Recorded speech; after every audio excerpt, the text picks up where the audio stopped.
You're listening to Season 3, Episode 6 of the Attempt Adventure Podcast, a podcast all about travel, finding adventure every day, and seeking out adventurous ways to make life more interesting. I'm back in Bangkok. I'm your host, Michael Desrosier, joined as always by my co-host, James Barrett in Dallas, Texas. All right, James. Yeah, we're back where we belong. Back in our rightful places. Now that doesn't sound right. We're back. We're back. Never to leave again. I wouldn't go that far. But yeah, no, it was great. I really enjoyed being home. I enjoyed getting the chance to hang out with you, grill some chicken, do a lot of wacky things in and around Waco. Wacky Waco, Wacko Waco. That one doesn't get old at all. There were and still are plenty of wackos in Waco, to be fair. Mm-hmm. And Branch Davidians. One and the same, some might say, James. That was what I was referring to. James, we're gonna have a conversation about some adventures that we have gone on recently. You went on a big adventure. I went on a big adventure. That's what we're going to talk about. But first, have you done anything new, adventurous, exciting since last we talked? I have, and I did it with you, actually. You want to just combine ours two this time? Sure, because that's what I did. Go ahead. That's what I did too. I haven't. Yeah, we went to Mother Neff State Park out in McGregor, Texas, the oldest state park in the state. And it's a small state park. It's really nice. You guys might have seen, if you do follow our Instagram, you might have seen that we've created an expedition flag for the podcast. So we headed out to the state park. We took some pictures, and yeah, it was a lot of fun. Looked for birds, but the foliage was really thick. I didn't really see any new birds out there, but we had a nice little adventure. Yeah, I had no idea what to expect. No. It turned out really nice. It's, like you said, it is very, very small. I mean, you could do all the trails there in a few hours. I think the map said there were like 3.5 miles of trail in the whole park. Yeah. If you took your time, you're looking at 2, maybe 3 hours. Yeah. Of walking. Yeah. Some nice campsites and some civilian conservation corps constructions. Like there's a big table they used and like I guess probably was a fire watch tower or something. But anyway, a tower that they built out of stone out there, which is pretty cool, as well as a place that was used by some native people as I don't know, you're the archaeologist. What would you call that? The cave thing? I would have called it a rock shelter. They call it a cave, but it's not really a cave. Yeah, but historically interesting. So there's that out there too. And we did a couple of the trails, and it was fun. It's springtime in Texas. The flowers are blooming. It was nice. It's easy when we both have done. We did the same thing. I know. And that was just on a whim. I just rolled up, and you were like, "We're going to Mother Neff." Yep. Okay. Sounds good. Spontaneous. It's great. It's good to be spontaneous sometimes. You know, you never know. I'd never been there either. That's more or less all I've done new. Since then, I've just flown home. I've been traveling. I've been jet lagged. I only slept like 2 hours last night. That's why I texted you at like 2 a.m. saying, "Hey, I can record anytime." So if you're available, yeah, James. It's like it's kind of been the same since you left. I've just been kind of doing my normal thing. It's hard. It's been weather's been weird. Has it? It's been cold and rainy, which is odd. Really? I mean, the rainy part's not, but it's been cold. That's weird for April or late April. Well, at that. Cold in quotation marks. Yeah. I shaved my head, but that's not new. Oh, nice. Okay. I do that every once in a while. I did dye it blonde for fun just to see what it looks like. Did you? I guess that's new. Yeah. Is that why you were in the hats? Yeah, but I just look like I have no hair. I was just bored. I was like, why not? I don't have the confidence to pull that off. So I don't either. That's why I got hats. I don't like shaving my head anyway. I don't have the money to go to a barber currently. And so every once in a while I just get tired of it and I just buzz my head off. And this time I was like, why don't we try something? Yeah. And I did it and I was like, I just look bald. In person you can tell, but on camera it just looks. Yeah, you can't tell on the screen. I just look bald. Hey, good for you. I think that's awesome. That's good to try new things. I need a haircut badly. I've been getting wife haircuts since COVID, and I don't think I'm ever going back because it's great. It's great not having to spend money on a haircut. I cut my own hair once and it turned out well, and then it just, as it gets longer and longer, I'm just like, I don't have the confidence to do it anymore, and so I just end up saying, yeah, my hair grows really fast anyways, it'll grow back. No, haircuts, it's interesting. I know I shouldn't complain because a haircut only cost me $5 here, but I'm not going to pay for something I can get for free. I did get a buzz cut one time right before I moved to Thailand. I remember that. I was like, it's going to be hot there. In my first month, I don't want to try to find a barber. I don't want to deal with the like confusion, the stress of trying to find a barber in a country I don't know, a language I don't speak, a city that I'm not familiar with. So I was like, I want to give myself a couple months of just not worrying about it. So I went to my barber. Shout out to Lonnie, my barber in Arlington. Told him, hey, I'm going to Thailand. What do you think? And he's like, why don't I buzz it off? And I was like, you know what? That's a good idea. Then I just don't have to worry about it for a while. And he did it. I wasn't bald. It wasn't that short, but it's kind of nice. It was like a number 2 or number 3 all the way around. This is a number 3. No, it was longer than that then. So it was longer than that, but it's not my thing. I don't look that good. Mm-hmm. I look too potato-y when I have short hair, but it felt really good. And I do like it a lot shorter than it is right now. This is way too long. Yeah. Welcome to hair chat with Michael and James. Yeah. Shave your head. Just do it. There's probably nothing more boring than listening to like 2 straight guys talking about their haircuts. Oh yeah. Oh man, that's true. One time I got a buzz cut. I'm lazy and I'm moving, so I don't want to like go find another barber. You know, that's an important relationship, right? It takes time to develop that. We'll go off on this little tangent for a minute. Growing up, I never went to an actual barber. I never did. I always went to just like supercuts or something like that. And all it takes is one time of them really messing you up for me to just, and like, I remember when it happened because I was in Sacramento, California with my wife, because when we were living in Reno, we had to drive to Sacramento for her to get her hair done. Yeah.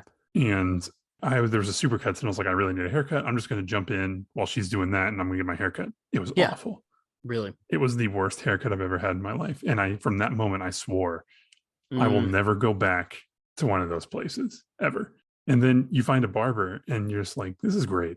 Yeah, I did get my haircut when I was in Waco at a really cool barbershop at Champion's Barbershop. My brother-in-law gets his hair done. He had recommended me to go there. So I went in and it was one of these really neat places. That was definitely like an old school barbershop. And they had a bar. Mm-hmm. They had beer on tap. They offered me a beer. It was like 10 in the morning. So I said no. Not that I'm above drinking at 10 in the morning, but I had to drive back to China Spring from downtown. Going to the barbershop is like, it's an important experience. It's like the man's spa. I don't get a pedicure, but I get my hair cut. Although now I get my hair cut by my wife, and I'm happy with that.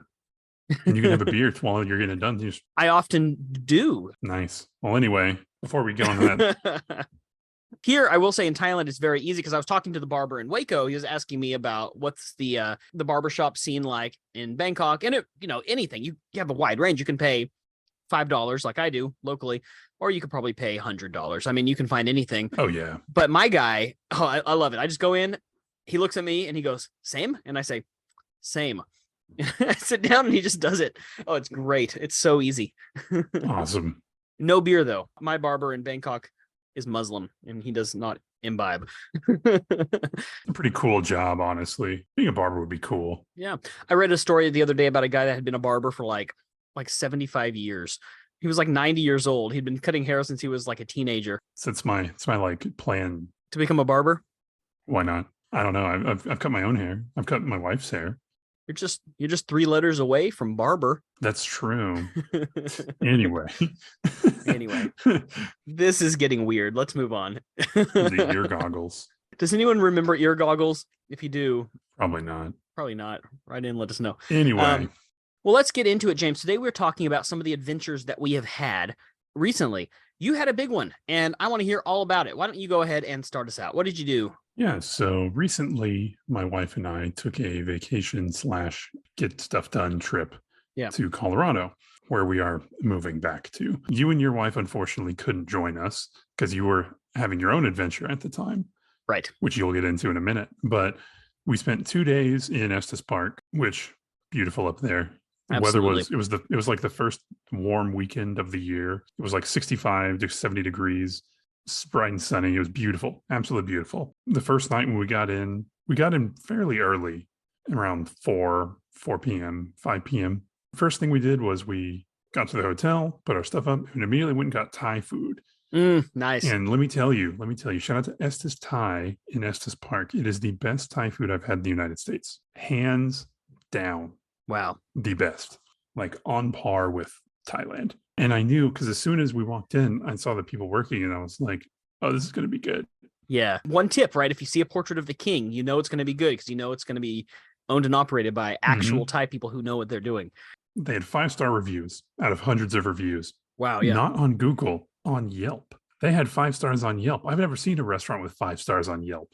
So if you're in Estes Park, Colorado, check out Estes Thai. It is impeccable. What did you get? I got basil chicken. We got chicken satay. I'm a sucker for chicken satay. Love it. I know it's not like super like Trinidad whatever, but it's delicious. Southern Thai dish. And masaman curry. Oh, I love masaman. That's one of my favorite dishes. It is so good. It's if you don't know what, you probably know what basil chicken is. It's pretty self-explanatory. But if you don't know what masaman curry is, it's a Southern style Thai curry. It's got chicken in it. It's got potatoes in it. It's very hearty. It's not super spicy, which is nice. It's almost sweet. It's got a sort of a sweet flavor. I think the spice probably has some cinnamon in it, maybe. I'm not really sure, but it's very good. I really love masaman curry. It is very, very good. I recommend. My wife got pad see ew, which was also delicious. Love pad see ew. Hard to determine. I don't know if I like pad see ew or pad ki mao more. The next day, we went to Rocky Mountain National Park and we spent the whole day in the national park. Most of it's closed still because it's still not thawed. Right. But did a lot of little hikes. We weren't really prepared for long hikes or anything like that. Yeah. Walked around downtown Estes Park after we got done with the national park. Had pizza in Village Pizza in Estes Park. Also very, very good. Check them out for our listeners if you're in Estes Park. Definitely. Yeah, we'll put the links in the show notes for all these. Yeah. After that, the next day, we had a pretty busy day. We were viewing a bunch of apartments in Longmont, Colorado, which is about 30, 45 minutes down the mountain from Estes Park, or about 20 minutes from Boulder, if you know that better. So we toured 4 different apartments. We found one. We got it. We're good to go. So that's exciting. Because I know last time I talked to you, you had applied and you didn't know for sure. So I'm really glad to hear that. So we're good to go there. So that's all settled. We're just sort of starting to prep. Okay. We'll be moving in July. How many times have you guys moved now, state to state? Because you went to Nevada and then back. Went to Nevada, came back. Went to Colorado and back. Now Colorado again. Okay. So you made the trip 1, 2, 3, 4, like 5 times. Yeah. I think we're done for a minute. You're going to be good at moving. We're already good at moving, and that's unfortunate. I don't want to be good at moving. We want to stay put for a little bit. It gets exhausting. No, I'm sure. That night, we didn't stay in Longmont. We stayed in South Denver just because that's where the hotel we initially booked was. Nothing too exciting down there. Like our trip was kind of winding down at that point. You know, we had Hawaiian food for dinner at Hangry Ohana. Fun name. I like it. It's great. Also delicious. Everything we had was great. Great. So check it out. It's a lot of food recommendations. And it's funny because, like, yes, this was an adventure, but it's all things I'd done before for the most part. Well, it's the place you've lived. You know, you've lived in that area before. It's probably feels more like going home than it does going on vacation. Yeah, it was nice to get out of town here and go somewhere else. Estes Park still felt like vacation. But once we were done with that, it's kind of just like business. Yeah. And got stuff to do. So yeah, definitely Estes Park was great. Rocky Mountain National Park is an awesome national park. It's better in the summer when you can go up the road and go up into the Alpine country. Right. When everything is open. But it's great in the winter too. In the winter and the fall. I've never actually made my way to Rocky Mountain National Park. It's beautiful. I've seen the pictures of it. It's gorgeous. My brother actually volunteered there. He worked there one summer. And so I've seen a lot of pictures that he's taken of it. I've always wanted to go there. So, well, let's talk about the national park. What is it like? Tell us about Rocky Mountain National Park. So when you get into the park, you can do the tourist way of the national park, which is driving and pulling off at pull-offs and things like that. Rocky Mountain National Park is, I believe, at least the last year was like the 3rd most visited in the United States. It's really popular. Yeah. Part of that is because it's great. And part of that is because how close it is to a major metropolitan area. Do you know what the most visited is? It's just a trivia I just learned the other day. Smoky Mountains. Yes, it is Smoky Mountains. Good job. Yeah, because it never closes. It's open year round, right? Everything is open year round. Yeah, Smoky Mountains. Excellent, James. Wow, I'm impressed. The least visited, I believe, is Gates of the Arctic. Yeah, that's not easy to get to. You got to take like a bush plane.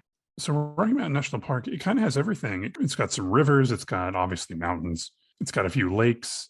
Well, did you take some pictures? Because we can put some pictures up on the website. I took a few pictures.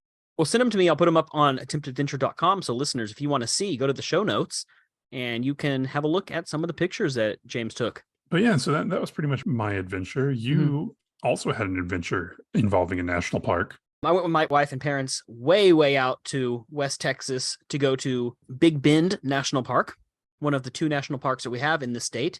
The other one being Guadalupe Mountains, where you and I, James, have been together to Guadalupe Mountains, also in West Texas. I loved it. Big Bend is maybe my favorite national park that I've been to as of right now. It was incredible. Absolutely beautiful. But it's a long way out there. You know, it was a full day of driving through the desert to get out to Terlingua. Terlingua, population 110, home to the nation's most famous chili cook-off. It's true. It's true. You know, it blows my mind, James. They say that during the chili cook-off in November, 10,000 people visit Terlingua. And the city has a population of 110. How does it accommodate 10,000 visitors? I don't know. That's just crazy to me. And those roads are so small and narrow out there. It must take forever to get in and out of town. Oh, I like chili.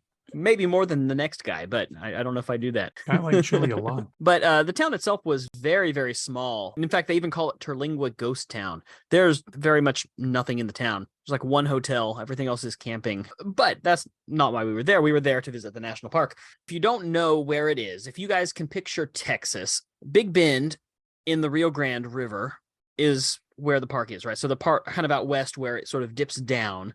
That's Big Bend. It's right on the border with Mexico. In fact, there's even a border crossing inside the national park. Which I did not know that. That's pretty cool, actually. Yeah, there's a wildlife preserve or something on the other side as well. And together between this Santa Elena Wildlife Preserve and Big Bend National Park, it is the largest protected area of Chihuahuan Desert in the whole country. There's a little tourist village on the other side. So if you want to, you know, you can take your passport, cross over. You have to take a little boat to go over there. And I think there's just some like tourist shops and you can take like a burro ride or something, but there's not much there. But you can if you want to. We did not do that.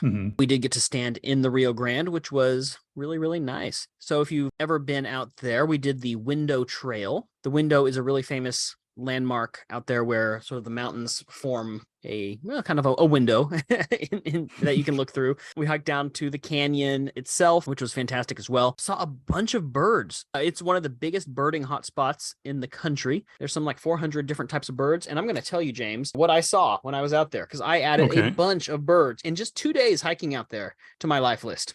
At Big Bend National Park, I saw, and these are just new ones. I saw more than this, but I already had seen, there were common ones like, you know, like pigeons and stuff like that, roadrunners. I saw cactus wren, European starling, Lincoln sparrow, Scots oriole, canyon towhee, Mexican jay, one of my new favorites, zone-tailed hawk, common raven, black-throated sparrow, white-crowned sparrow, hooded oriole, orchard oriole, canyon wren, northern rough-winged swallow, ash-throated flycatcher, vermilion flycatcher, and the scaled quail. Saw a bunch of birds in just 2 days.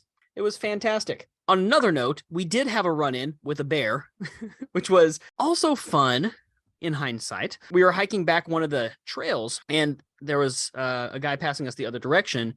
And, you know, trail etiquette, you give people a heads up. And he was like, hey, just so you know, there's a bear up ahead. There's a black bear up ahead. And he kind of told us where it was. You're not really afraid of black bears necessarily. They're not really dangerous. But no one wants to encounter a bear, really, right? Yeah. It's still a bear. It's still a bear. I was kind of excited because, of course, the Texas black bear was the mascot of my university, and I was thrilled to see one in the wild. So, you know, we were looking out for it, and we finally did come up to the area where it was, and he genuinely did not care. He was busy eating like berries or something from a tree. He could not have cared less. He was just sitting there. But it was really cool to see a bear in the wild up on the hill. I took some pictures. They're not great, but I'll put them on the website as well. Oh, yeah. You know, there are warning signs out there that say, beware of bears and beware of mountain lions. And of the two, I'm very, very glad to have run into the bear. Oh, yeah. If you have to pick one. Right. Pick the bear. The black bears do not care about people. Mountain lions will hunt you for sport. Just for fun. But it was beautiful, James. I could have used longer, could have stayed longer. I would love to go back sometime and visit again. It was really, really cool to be able to stand in the Rio Grande, which is surprisingly cold. at least at this time of year.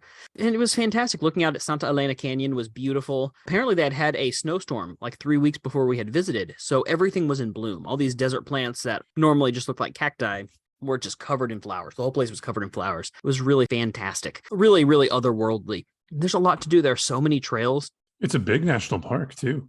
Yeah, huge. It's one of the most remote national parks in the country as well. It's very hard to get to, and it's one of the only certified dark sky spots in the lower 48, which is really cool. Yeah, there's only a few of them, just about 60 places. In the whole country. It is very remote, but it was very cool. It was that really rugged desert that you see in like like in an old Western movie. It was that kind of landscape. Mm-hmm. It was beautiful, James. It was fantastic. If I had more time, the next time I go, I would love to do one of the rafting tours, the canyon rafting tours that you can do with the park rangers. I think that would be a lot of fun. We just didn't have time to do it. They do overnight trips and they also do one-day trips, and that would be really cool. One thing that surprised me was that there was a hot spring out there, and around the turn of the century, the last century, it was sort of a resort. So there's sort of a tub set up. It's a bit of a ruin now, but a hot spring hot tub. Pretty miserable, I would say, in the summertime because the water is like 105 degrees and no one wants to, do that. But in the winter, it would probably be really, really nice. People would go out there for health, and it's right on the bank of the river. I did not have my swimsuit because I didn't know it existed. But if you did, you could sit in this hot spring and then jump in the river and then go in the hot spring and then get in the river to cool off. And nice. Would have been really fun. So I think next time I will bring a swimsuit. Next time I would love to do a rafting trip. Yeah, Big Bend was awesome. I highly recommend it for anyone listening. As of right now, I would say it holds the number one spot. I've not been to tons of national parks. I've been to several, but of the ones I've been to, it's probably my favorite so far. That's awesome. I really want to go. I just haven't made the trip. It's not easy to get to. It's just a lot of driving. And there's nowhere to stay. No, there's not. You can camp, obviously, but most of the year, it's not going to be very nice camping out there. It's so hot, so dry. They have sort of an RV village inside the park, which would probably be the best thing where you can have a hookup if you have an RV or a converted van or something like that. I would say that's probably the best way to do it. But I mean, yeah, you can camp, but it gets hot out there. I mean, even in April when we were there, it was already getting quite hot. The other option was to, I guess, stay in Terlingua. Right. That's what we did because we were with my parents. In Terlingua, there's not many options. Again, most of the places are for RVs. There's like one motel where we stayed. I would not recommend it. It was definitely overpriced for what it was. It was not great. Other than that, it's all just like glamping. And the nearest town is 2-3 hours away that actually has hotels. So there aren't many options. So I would say probably an RV is probably the best way. I mean, yeah, you can stay in Terlingua. There's not that many options to stay in. Right. Well, that's still awesome. I'm excited to see some pictures. You can see pictures from both of those national parks, Rocky Mountain National Park and Big Bend National Park. Two of the great national parks in this beautiful country of ours. You can find those pictures on our website, temptedventure.com. Yeah, and if anyone else out there from the U.S. or beyond has their favorite national parks and wants to share pictures, please send them. We would love to hear from you. I'm sure we've had a national park episode. I forget. I don't think we have, actually. Not one specifically. That would be great. Yeah, so we'll save any more comments for that until then. Well, awesome. Well, James, it is time for our favorite segment, Adventures in the News. This week, it's my turn. You might have heard about this one. This was just a couple of days ago. A U.S. mountaineer jumped off of Mount Everest. Did you hear about that one? No. He had a paraglider, but it was illegal. He jumped from Camp 2. He didn't, you're not supposed to do that. He didn't tell them he was going to do that. He snuck his gear up with him and then just jumped off on his own. So he signed up for the thing. Like he hired a guide I guess to take him to the top, right? I don't know how else you do that. You probably pay someone to get you all the way to the top, and then he just jumped off of the mountain. So he jumped from Camp 2. He did not have the proper permits. He did get in trouble. It says he did not have a gliding permit from the Ministry of Tourism, which is required. Also, flying anything anywhere in Nepal requires a Civil Aviation Authority permit, which he also didn't have. And it is, on top of that, just in general, illegal to paraglide from Mount Everest for safety reasons and probably cultural reasons, I would guess, as well. He had a climbing permit. He was part of a 14-member international expedition, and he just jumped off. See you guys at the bottom. Like, what was his plan? I guess it's better to ask for forgiveness than permission. I guess, yeah, but I mean, he lived. That's something. He did. Still, I mean, it ruins things because I'm sure it messed up the expedition for the rest of them. I don't know if they had to go back down and like his guides had to go like get him or figure out what happened. I mean, it probably ruined the expedition, I would guess. I don't know. There's not much information about that. Yeah, don't be a jerk when you're traveling or adventuring. As cool as it is, right? In a way, it's cool. Like, it's impressive. It's impressive, yes. There is this side of adventure that I think sometimes can be a little bit selfish, and I think that's part of that. Yeah, or like the desire to be the first at something. At the expense of others.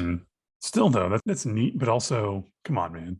Yeah. I mean, part of it is that it's probably extremely dangerous. You know, you do have to be there with a guide. You can't just do this stuff. You know, it's not like you're not just anywhere. You're at the tallest mountain in the world, right? Yeah, you can't just like show up and hike up. How high is Camp 2? Okay, Camp 2 is about, 16,400 feet.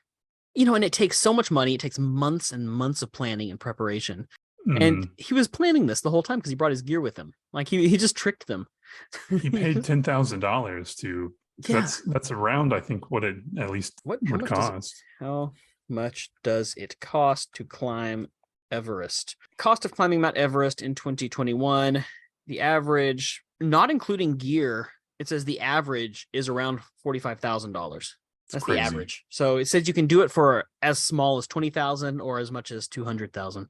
But so anyway, this guy paraglided. He jumped off Mount Everest, and I just wanted to talk about that real quick. I've made it very clear what my position is. What do you think about this kind of thing? About people that do this kind of thing? He's selfish. Because even if that didn't ruin the whole expedition, it put a big damper on it. I'm sure it would have, yeah. And you're taking advantage of people. And I'm not really for anything like that. If you want to jump from 16,000 feet, there's other places you can do it. Like, you can do that in the US if you want to. It's just taking advantage of people and tricking people to get something that you wanted. And the fact that you didn't even try to like get the things needed, which just tells me that he knew it wasn't good, no matter how cool the act is. And it is cool. It's objectively cool. But to me, it's in the same vein as the people that went to Chiang Mai and tried to camp on top of the medieval walls, right? They just think, I'm a traveler, I'm an adventurer, I can do whatever I want for the story. And there is this sort of streak of selfishness that kind of does sometimes permeate through the adventure community. And it can. And I think it's ugly. And it's there, right? And I think that we do need to acknowledge that when we see it and call it out when we see it. We're not being judgmental necessarily, but call it out because it does ruin things for other people. In any case, he's in trouble. He's being tried. And you know what? That part of the world is not a place you want to end up in court. No, I mean, it's as if he's found guilty, he can be banned from ever climbing again in Nepal, which as a mountaineer would probably be pretty big punishment. Yeah, I mean, the first and second tallest mountains are in Nepal. I mean, there's a lot of climbing up there. I'm sure that would be a pretty steep punishment. Yeah, so he could be banned for life for climbing anywhere in the country, which would be, I think, a pretty fitting punishment. It's not overboard. I think the punishment certainly in this case quite literally fits the crime. What I can't find is how it went down. Like, did his team just wake up and he wasn't there?